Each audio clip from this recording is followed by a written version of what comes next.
And I just want to welcome everyone to this webinar today and start off with a quote from Winston Churchill. Finally, almost the whole world was combined against the evildoers who are now prostrate before us. Our evildoer is a virus, and hopefully we will see it prostrate before us fairly soon. Our gratitude is to our splendid allies goes forth from all of our hearts in this island and throughout the British Empire. And I think that's all of our allies who are fighting to battle the virus from a scientific perspective and a healthcare perspective to keep us alive. We may allow ourselves a brief period of rejoicing, but let us not forget for a moment the toil and efforts lie ahead. And Churchill was referring to the continuing campaign in Southeast Asia against Japan. But our continuing toil that may lie ahead could be against a second peak, a third peak, or worst case, even another virus that's coming through. So we need to look at that.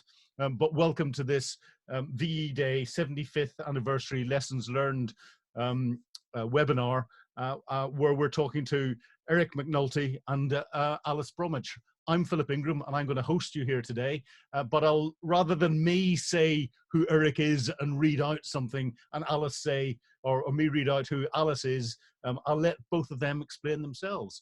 Alice, as you've organized this, you start to give everyone who's in a brief overview for those who don't know you, exactly who you are. Okay, well, thank you so much, Phil. So I spent 20 years in the army, and ironically, one of the reasons I went into the forces was an interest in chemical, biological warfare. So rather apt that that's something that we're currently going through. So something I find fascinating in itself. And I now am a resilience and leadership specialist, and especially dealing with business growth and how people can thrive and be able to come out stronger from periods of austerity and challenge like now, and especially in austere and hostile environments. So probably pretty apt for what we're going through at the moment. And I'm Eric. Yes, so I'm Eric McNulty. I'm the Associate Director of the National Preparedness Leadership Initiative at Harvard. We're a joint program of the Harvard T.H. Chan School of Public Health and Harvard's Kennedy School of Government. And we do research on leaders in high stress, high stakes situations, and have been doing it for almost 20 years now. And so we get on the ground in the midst of things like the Deepwater Horizon oil spill, after hurricanes, terror attacks, and yes, public health incidents like this one was involved in H1N1 as well as Ebola, doing research there. And we work with a lot of the organizations, certainly stateside, who are involved in this, the response to this pandemic, but also connected internationally as well. And I'm really happy to be with you this morning. Fantastic. Good to meet both of you. Now, a question to both of you. I started off with a Winston Churchill quote. And one of the things that's come out from the Second World War are various leadership stories. How important do you think leadership was and the personalities of leadership during the Second World War? And how does that compare to the leadership that we're seeing through our pandemic crisis at the moment? And are there lessons that can be pulled out from examining that? Alice. Alice, I'll let you go first on that one. So I guess where I'm viewing it currently is through the lens of business leaders and people who are having to try and keep their communities together. So I'm aware that from that perspective, Eric, your expertise is probably more at the national level. So that would be perfect. Hopefully our different scopes will be complementing. But I'm just saying that a lot of the attitude that you approach, how you look after your team, how you are approaching the uncertainty of both financially and physically risks coming towards yourselves and your team and your businesses really affects your decision making. And that those who are embracing risk, so to speak, you know, making informed decisions, but knowing that they can't control everything, are then helping provide a real strength and strong leadership from a personality perspective to reassure, to calm, to focus their team so that they are absolutely focused on producing the best output they can, which in turn is then enabling their businesses to still run, for some actually to flourish, which is what most people are not discussing, is that actually a lot of some of the strongest businesses came out of the turn of out of the warfare and into peacetime. And similarly now we're seeing that ingenuity is critical, The bricolage approach of making the best of what you can do. My goodness, my grandmother's never threw anything away.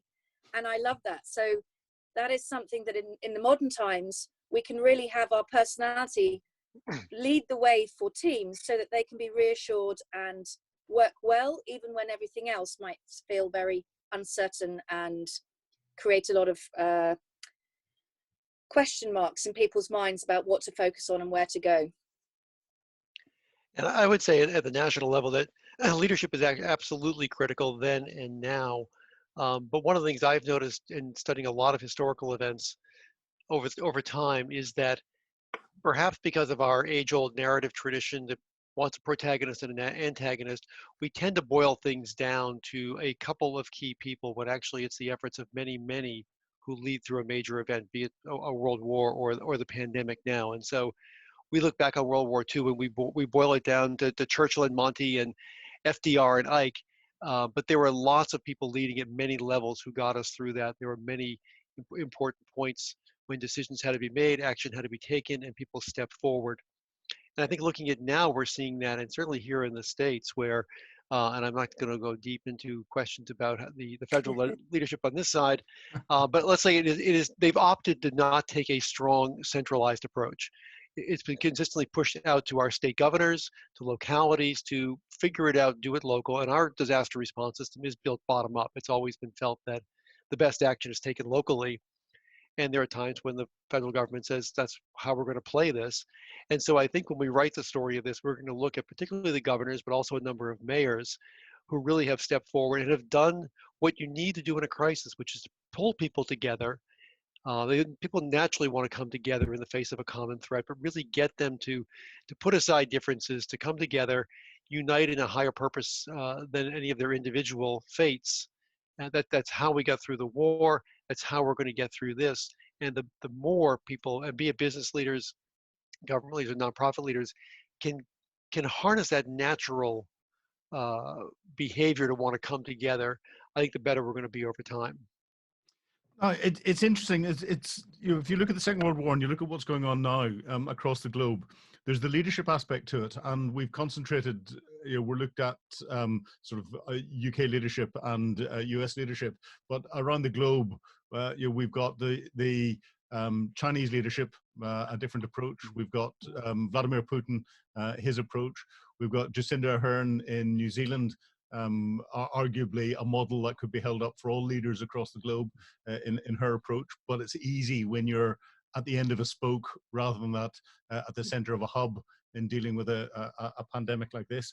But leadership is there's more to it. There's a wider cultural piece that's in there as well, and that reflects the attitudes in different parts of America to some of the lockdown procedures, but also in the UK. And if we compare UK to actions in Southeast Asia and all the rest of it, how much do you think that the cultural differences that we're seeing today have influenced our decision making?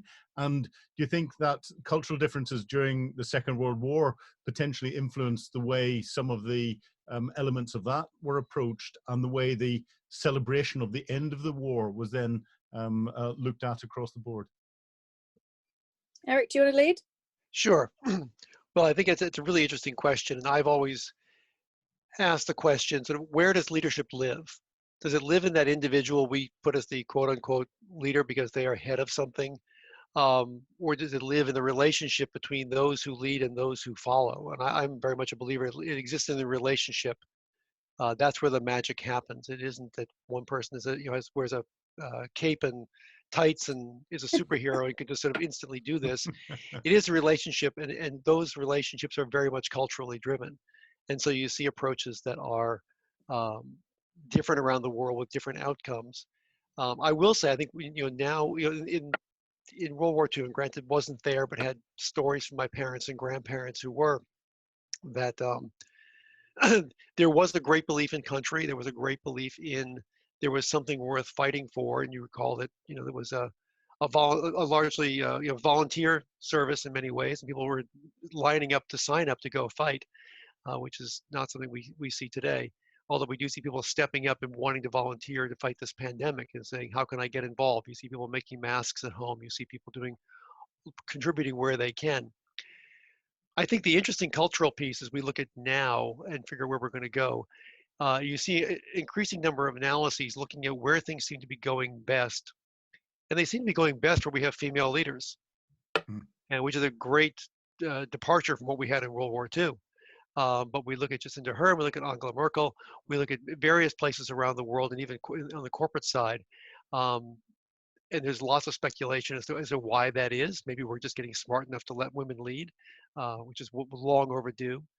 But I think also we're looking for a certain empathy and a certain amount of connection to our leaders that we weren't looking to. The World War II was much more of the heroic leader model, and we're looking for that very strong individual to sort of carry us forward. And now we're looking for someone who can support us as well as carry us forward. And I think when we were chatting yesterday, Eric, as well, one of the things that had come out too was trust, isn't it? Yes. As far as one of the areas that we often explore is that the more you've invested in your team to develop that trust when you're not under high pressure and you're not under, you know, the stress of an actual crisis that you're needing to respond to, it's a bit like a piggy bank.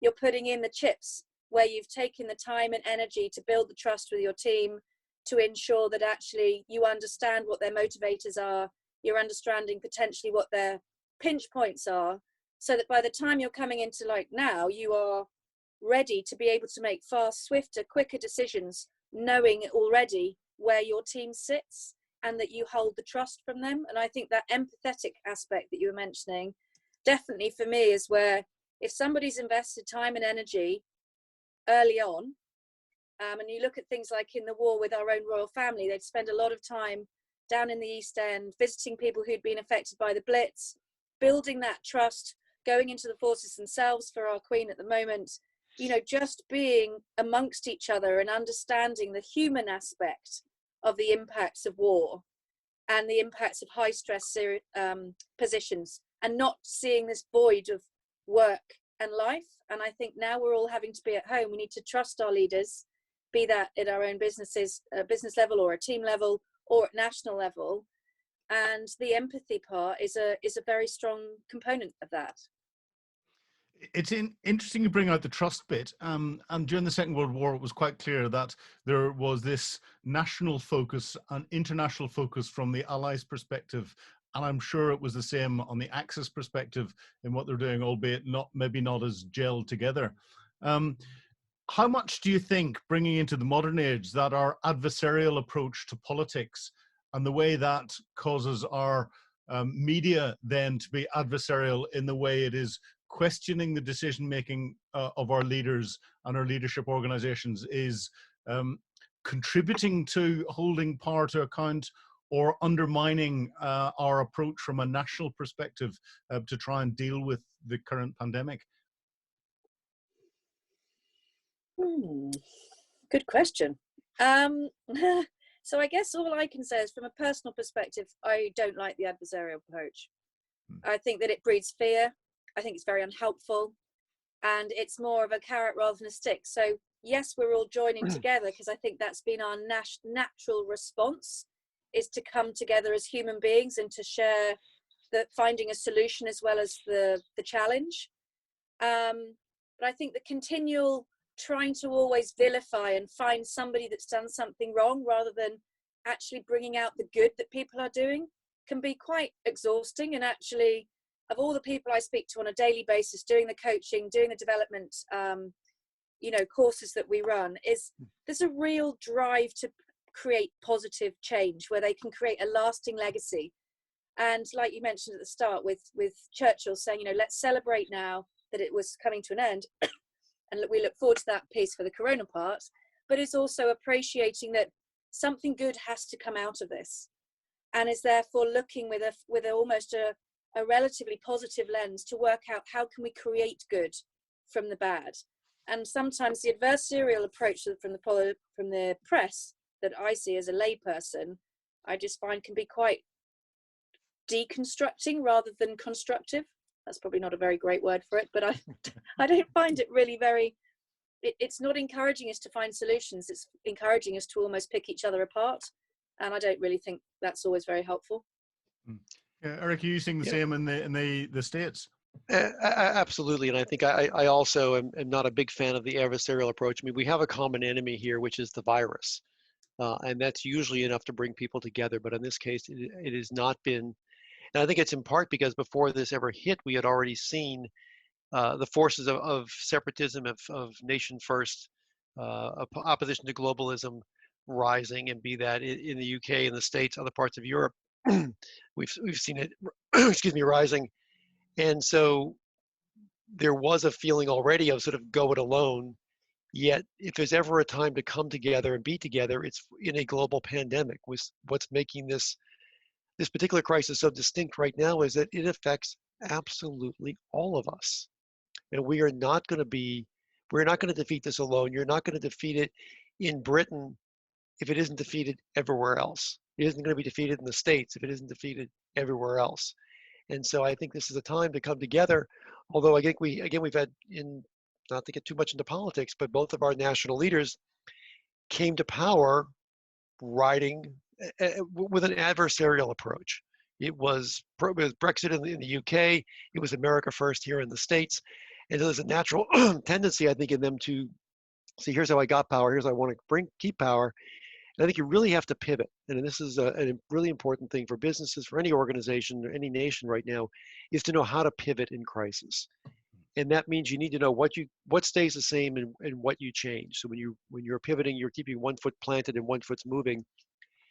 And to me, again, when you're facing a global pandemic like this, it's the forces that help you collaborate are the things you ought to be keeping constant. We have common values across much of the world.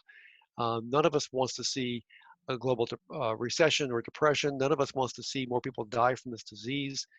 Those are things we have in common that should give us an autonomy to act locally, to develop fresh tactics, and to say, let's collaborate across the typical boundaries, be they scientific, be they national, be they sector, to come up with a solution, figure out what works, follow the evidence, and beat this thing down as quickly as possible. And I think that has been much more difficult, and I'm not sure if it's because people perceive the danger more readily 75 years ago. Did our leaders crystallize it better? I know in the States, FDR he saw the danger early and had to do a fair bit of convincing of American public that did not want to go into war again to get there, but knew how to do that and get it communicated to create the urgency and get people to understand that our common interest was greater than our individual interest, and we actually served your individual interest best by contributing to that greater good. Interesting. One of the things that I think we've seen during the current pandemic crisis is major industries that are out there having to pivot, as you say, and do things that are completely off grid for them. We see a vacuum cleaner manufacturer with Dyson starting to make ventilators. We see JCB, who build big diggers and everything else, turning to make ventilators. We're seeing lots of other companies turning to make wartime stocks. We would call it 75 years ago or longer of pieces. Is there anything else that you're seeing that would suggest that we're almost on the same sort of total war footing from a global perspective that we had during the Second World War? Is this the first time that there's been that sort of level of global activity focused against one thing ever? Well, it's funny that I think that actually the private industry has been much quicker to this and much more eager to do this than, at least in the States, the government has been to have them do it.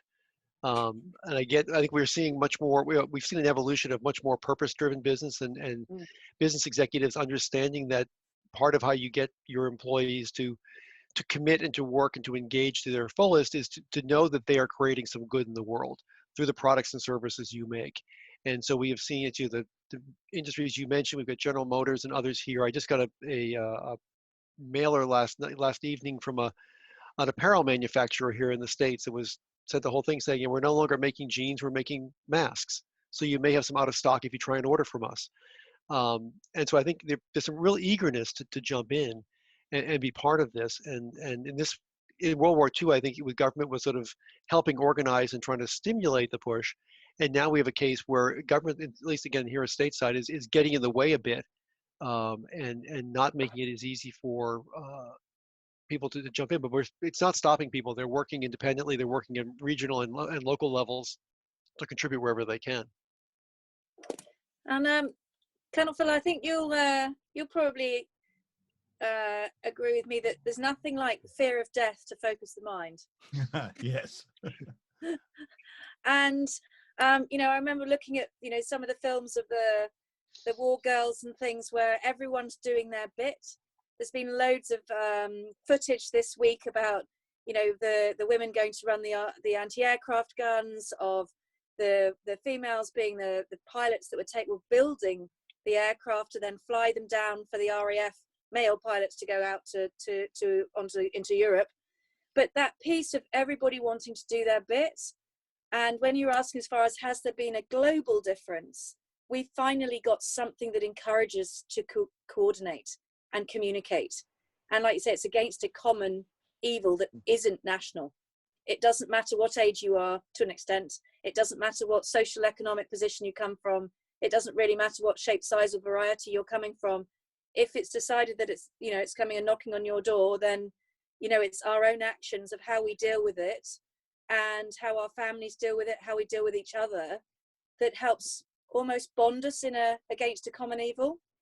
And that purpose piece, I think, is really, really important, because as far as global change, often there's been definitely, or at least I come across it a lot in London in discussions of economics and finance, is the premise that you cannot have an environmentally sound, sustainable business that makes a profit. Well, my goodness, hopefully this will be able to help change that you don't have to rape and pillage the planet to make a great profit.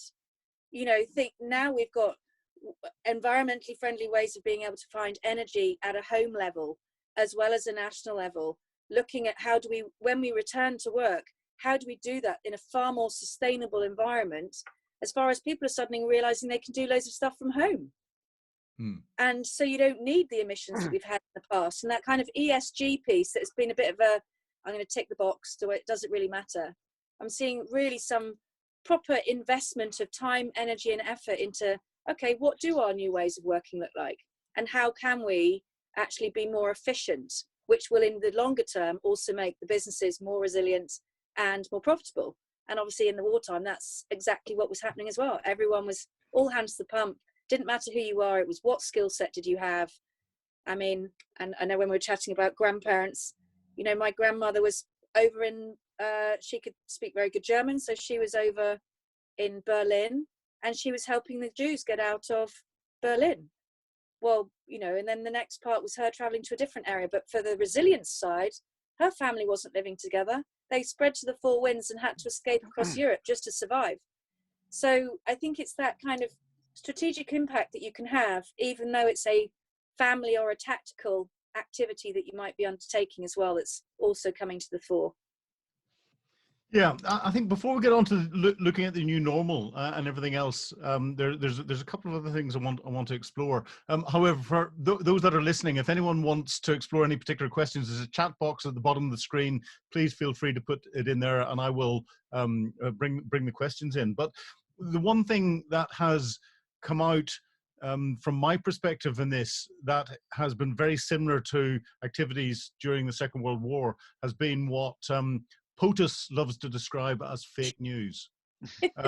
During the Second World War, we used it in the run-up to, in lots of different operations, but the one that I'm reminded of is in the run-up to the D-Day landings with Operation Fortitude, convincing Hitler that we were going to go in through the Pas de Calais and not across into Normandy, and had sophisticated operations like Operation Mincemeat, throwing a dead body out in the Mediterranean with top secret, completely made up plans that are in there.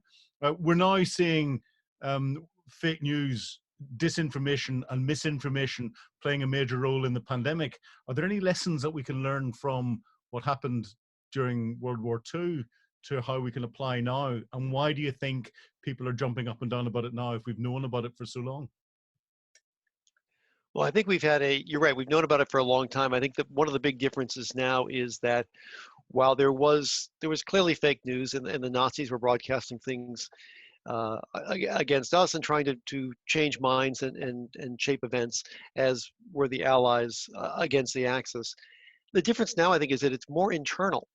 When you look at who our POTUS is calling fake news, it isn't, um, well, it isn't, it is foreign news services, but it's also our own most trusted news sources. It's anyone who disagrees with him.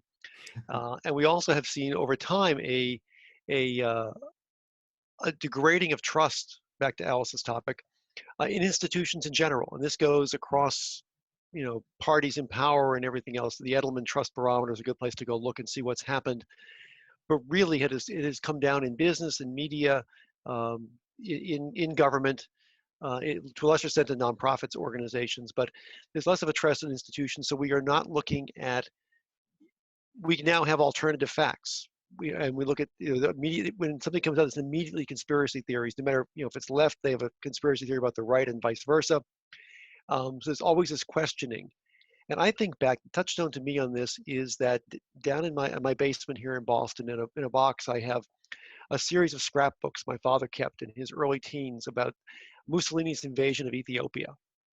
And I think that there was a keen understanding, a more keen understanding of the world, a curiosity, and because we had, you had print journalism you went to, TV wasn't a factor yet, certainly social media was decades away. But there was this interest in sort of what's happening in the world and how do I get the facts on the ground. I think, I know from looking at studies of folks here in the States, most of them couldn't find Ethiopia on a map if you gave them $100. We stopped teaching geography. We've stopped teaching critical thinking. We've stopped teaching a lot of things that got you engaged. So you could do the critical thinking and realize I have trust in this information I'm getting and here's why, and I don't trust that information and here's why. And I think we've lost a good bit of that, and we're worse off for a society for that. And it makes it much tougher to lead through an event like this, where people have to believe the scientists as to what's going on. And believe each other. So, Yeah. it's like you say, with the idea of going back to the source.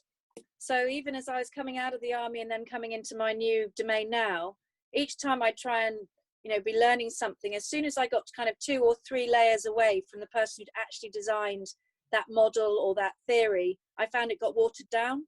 So I think hopefully this will also be giving us a good ready reckoner of encouraging us to go back to the source, check our sources of information, and avoid groupthink. And definitely the social media aspect now is bonkers. I mean, I've got a very broad set of people that I communicate with, but I have to actively seek out to find views that don't match my own. And like you say, that the art of critical thinking, ironically, for a lot of the coaching I do, that's predominantly all I'm encouraging is a pattern disruption, helping them actually explore new ways of thinking. And the fake news chime can also, again, it's going back to putting those seeds of doubt into people's minds so they then don't know where to turn. And that can leave people quite vulnerable. And so the idea of values-based leadership, I think, will also, I hope, come more to the fore, that it's not just charisma and the characteristics of, a bolstering person at the front that's got a big loud voice and encourages everyone to go forth, is actually looking at the values-based piece of what is important to that person, what is the purpose that they are there for. And it's really encouraging. I love that piece coming out of the States. The purpose-based leadership style, and the fact that a lot of the guys, especially the Harvard fraternity, who all have a philanthropic arm as well as their general day-to-day business. And it's seen as normal business now that you will have a philanthropic side as well as your commercial side, and they will complement each other, and that you have to have the alignment of what you're saying being the same as what you're doing. So yeah, I think that's my piece on it. I'm afraid it does come back to the trust, is that the fake news throwout actually just is very unhelpful.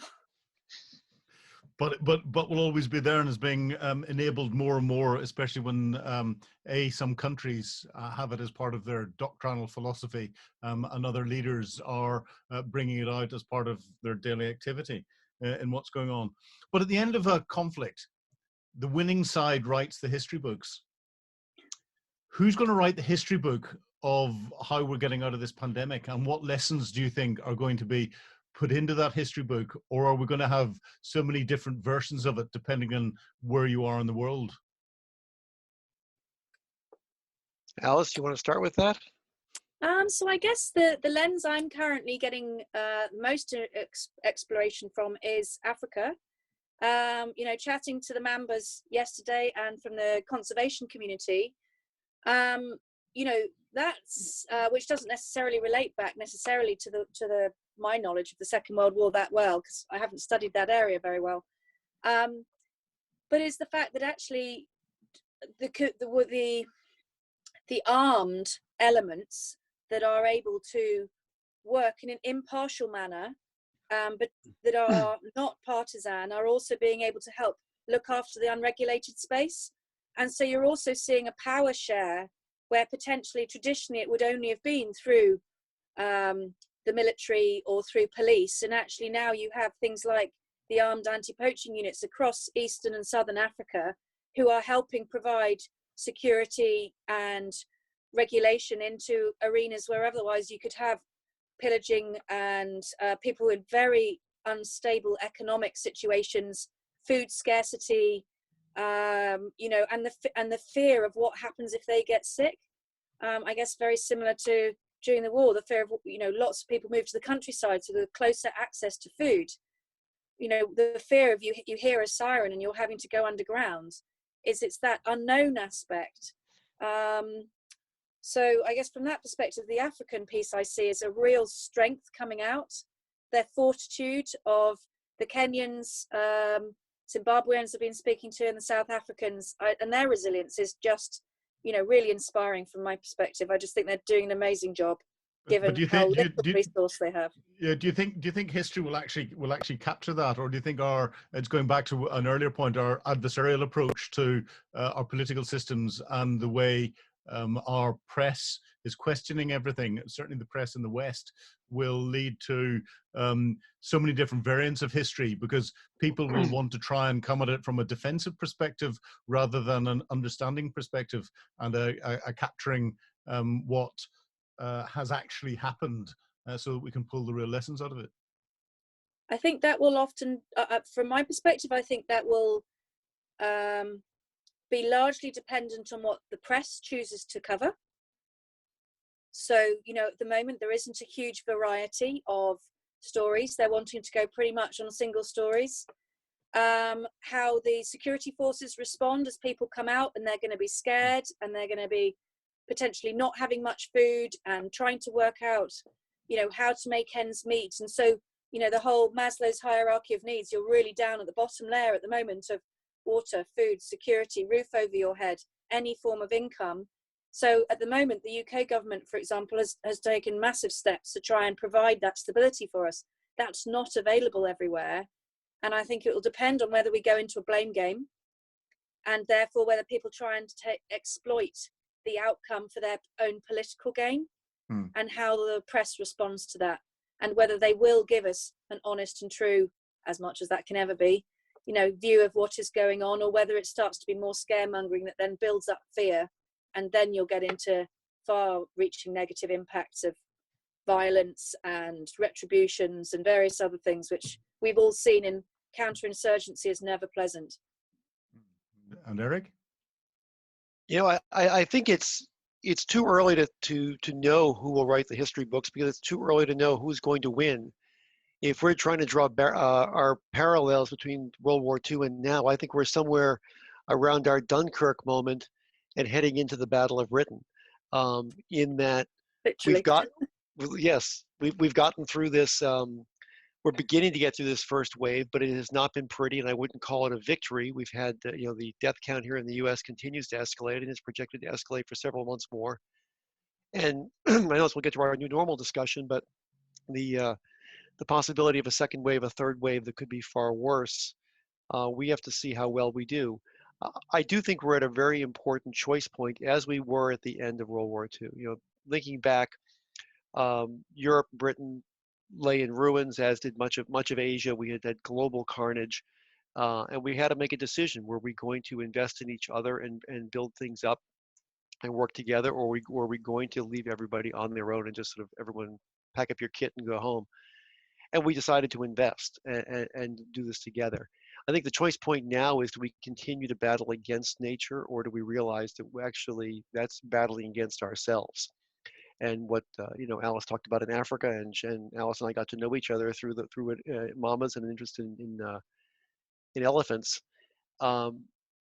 This pandemic arose in part because we have had complete disregard for the impact we are having on nature and what the consequences are for us long term.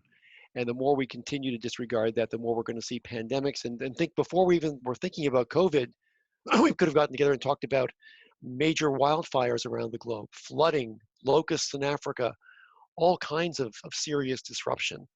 And I think we are getting to the point, I think where we're going to go next in terms of thinking about leadership is a more holistic view, is this and piece of, yes, we can run profitable businesses, we can run successful governments, and we can take proper stewardship of the planet we inhabit. Because if we don't, we're all going to fail. And so I think how quickly we make that choice point is going to have enormous consequences for all of us, for globally. And I hope our leaders are smart enough to embrace that moment.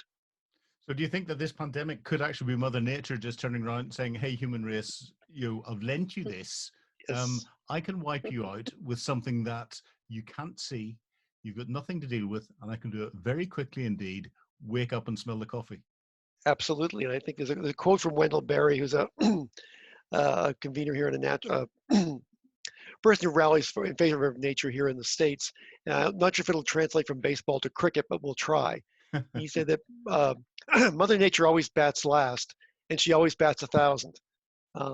We are ultimately at the mercy of Mother Nature. We cannot survive without air, without water, without food.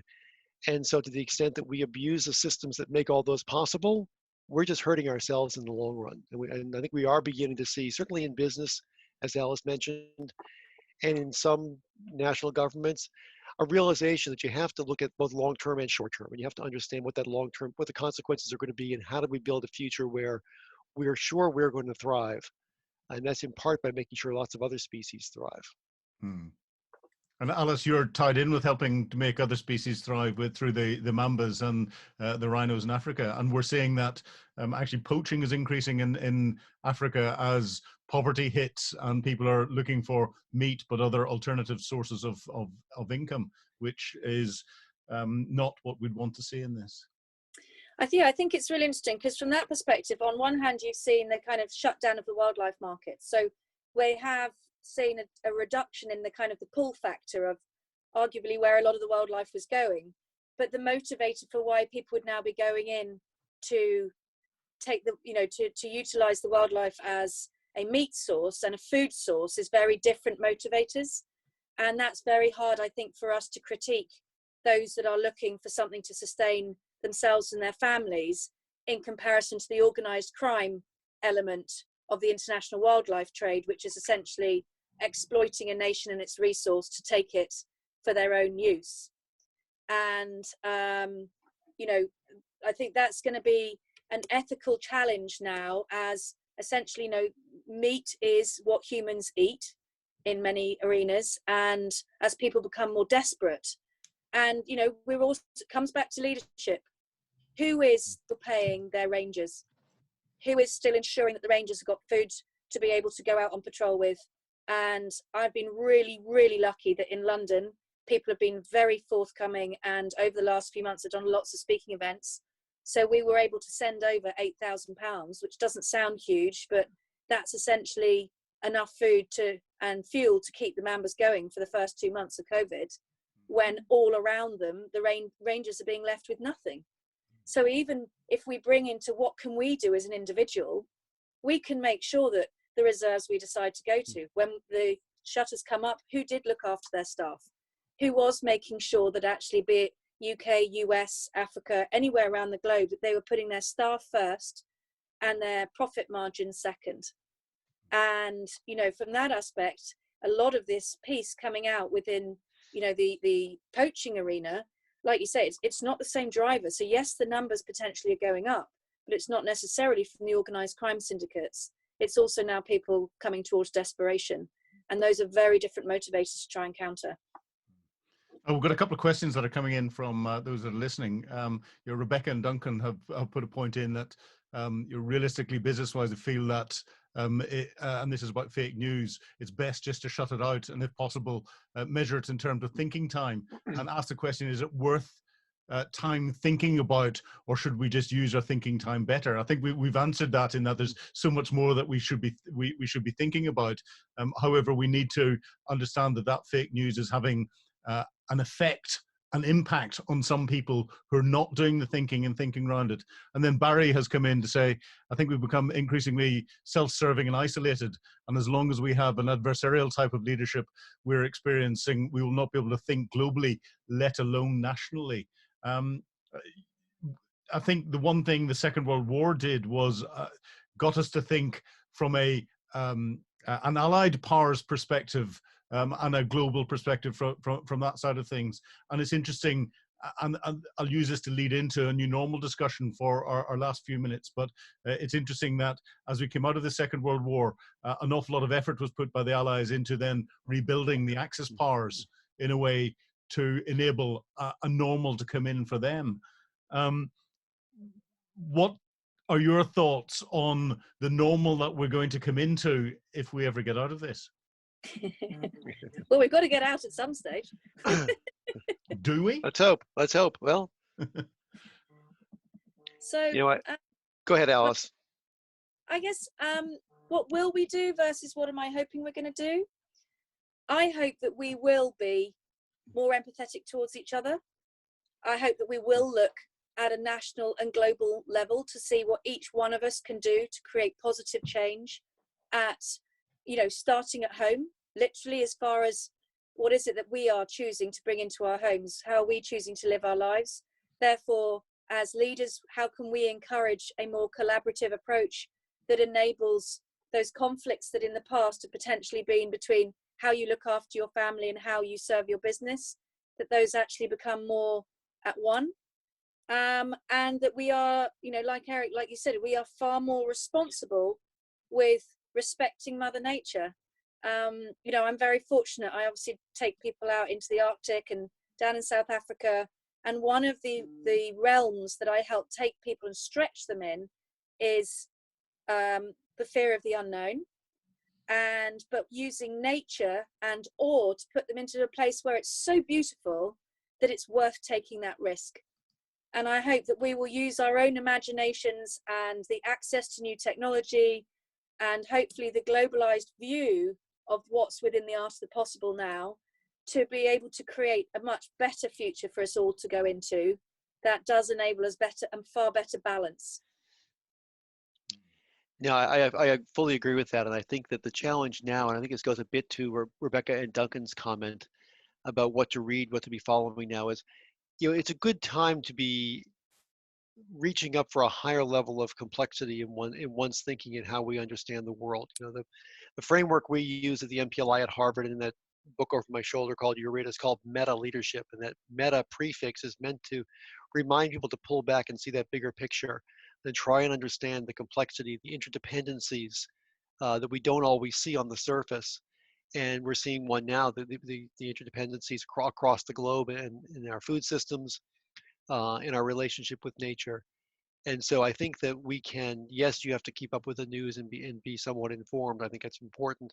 But it's also a good time to be seeking out those people who are thinking differently, who are looking at the world slightly differently. And sometimes I read a lot of urban planners. I read naturalists. I look at people in the environmental movement, which obviously I'm a bit biased in that direction because I do a lot of work on conservation, but it has to be paired with holistic community development and sustainable community development. You can't save the animals if you don't save the humans, and vice versa.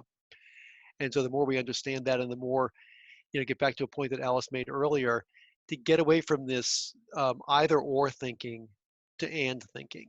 So it's not, does my business make money or does it do good? You actually get to a much deeper level of strategic insight when you think my business will make money and it will do good. Yeah. And that forces you to think of things at a deeper level, and you actually find ways that you can offer new products, new services, find new customers, attract the right talent when you're engaging in that and thinking, because it pushes you out of that comfort zone into the unknown. It makes you really confront things in a different way. So I see much more of that bubbling up. I hope it continues to, and that we get to we all begin to appreciate this broader perspective, because that next normal, I don't think we're going to have a new normal, as it's not going to be the 70 years we had after World War II until just a few years ago of relatively calm and stability, relative calm and stability. That I think we're into a real period of turbulence and regime change, as they call it in environmental science, where we are going through an extended period of chaos to get to that next period of stability. No, interesting. As we got to the lessons at the end of the Second World War, two things came out of it.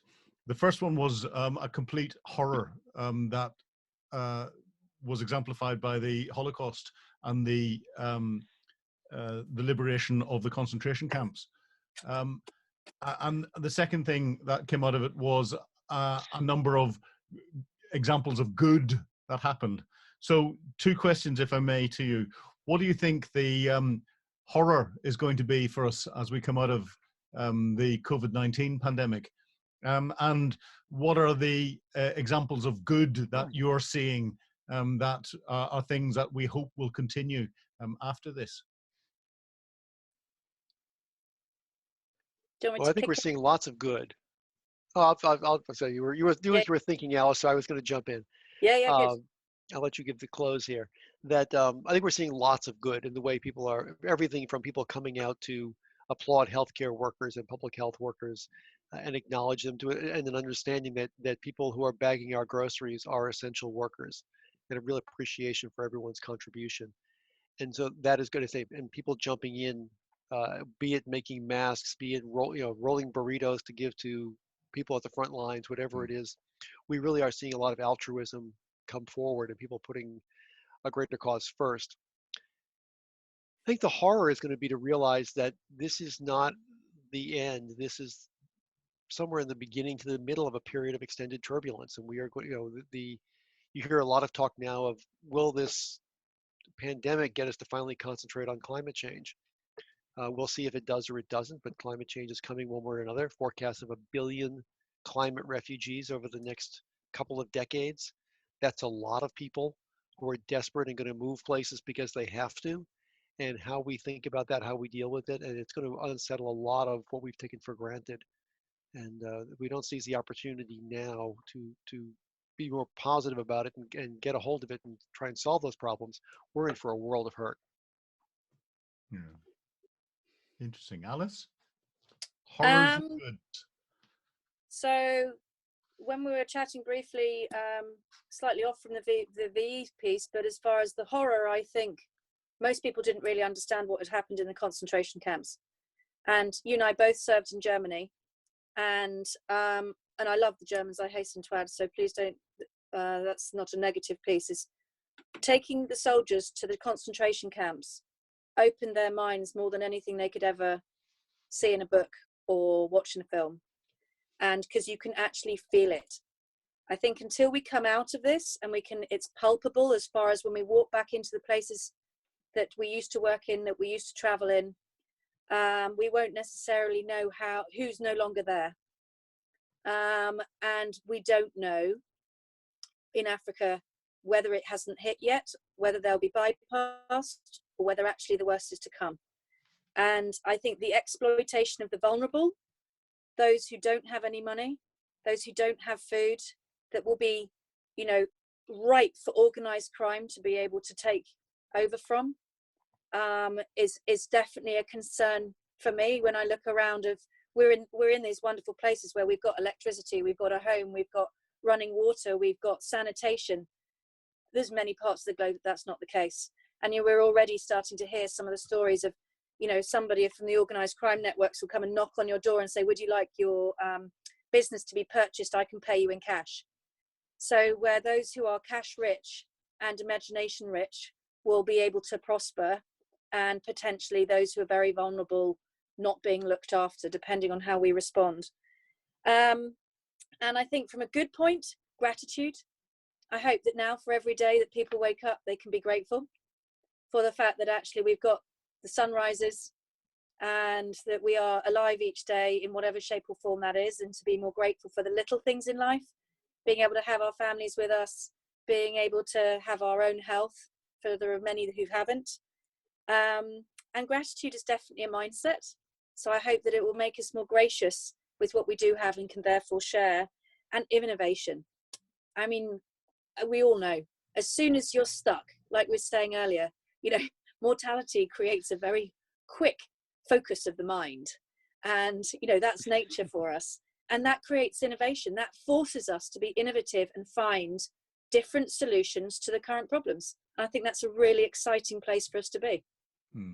Yeah, interesting. And I know Eric has to go in a minute or two's time, and therefore we'll close up here. I think one of the horrors that will come out goes back to the discussion that we had with the fake news or the mis and disinformation, in that we will find that certain countries have hidden the realities of what have gone on, both from their people and internationally. And maybe if those realities had come out in a more open way, then there might have been a different global response in a more timely manner that might have saved lives. But as I started with Winston Churchill, you know, I'll finish with a little bit of Winston Churchill when in his same speech, talking of VE Day, he said, "The injury she has inflicted on Great Britain and the United States and other countries and her detestable cruelties call for justice and retribution." That justice and retribution with this virus must be looking after the environment and us taking greater responsibility for that, I would argue. We must now devote all our strength and resources to the completion of our task, both at home and abroad. And that task, I think, has been started in that it's bringing our global community, it's bringing our local communities together against a common purpose. And that common purpose, again, is looking after our environment. Let's not let Mother Nature have another opportunity where she has to turn around and slap us and say, "I'm telling you, please look after this place that I've lent to you." Any final points before we wrap this up, Eric? I just want to amplify Alice's point about gratitude, and I think it really is a time both to be grateful and appreciate those who are expressing gratitude around us. And so I want to thank everybody who joined us this morning, and thank you, Phil and Alice, for putting this together. It was great to have a chat and look at the bigger picture. And I would like to say that thank you guys for keeping VE Day alive, because here in the States, I guarantee you will get nary a mention, which is a very unfortunate. If we forget our history, we are doomed to repeat it, as someone wiser than me once said. So thank you very much. Eric, thank you. Alice? Just the same. I mean, the motivator for getting this together was seeing that actually VE Day was about to pass almost unmentioned. And I know that we've all been chatting before we started about the amazing family members that we know went through so much during the war to provide us the safe and secure environment which we all cherish now. It's not the same across the globe. You and I, Colonel Phil, have both, you know, been all over the shop trying to provide safe and secure environments abroad as well as at home. And Eric obviously does that in the crisis response arena. And I just pray that we will take, when we see a shot across the bows, that we'll take that as a lesson learned. And we can actually celebrate the amazing work done by people in the past that show us what is possible for us to create into the future. And the final point I'll put in is recognize the impact that this crisis will have had on our fellow human beings. Some will get through it without any problems whatsoever. Others will have real difficulties. And those real difficulties are the same as the difficulties that many soldiers face as they come back from conflicts. So be aware of that. Be cognizant of that, encourage people to talk and signpost people to the right help that's out there. Now, we know what has happened in the future. Let's put what we've learned from then into good effect as we deal with today. Let's not have to relearn it again. Can I just thank everyone for attending this? I hope you find this a very useful and fun webinar to be on. I certainly have in hosting it. Thank you very much indeed. And that's us at an end, I think. All right. Thank you Cheers. so much. Thank you so much. Happy VE Day. Enjoy Happy it tomorrow. That's right. Cheers. Cheers, folks. Bye. Bye.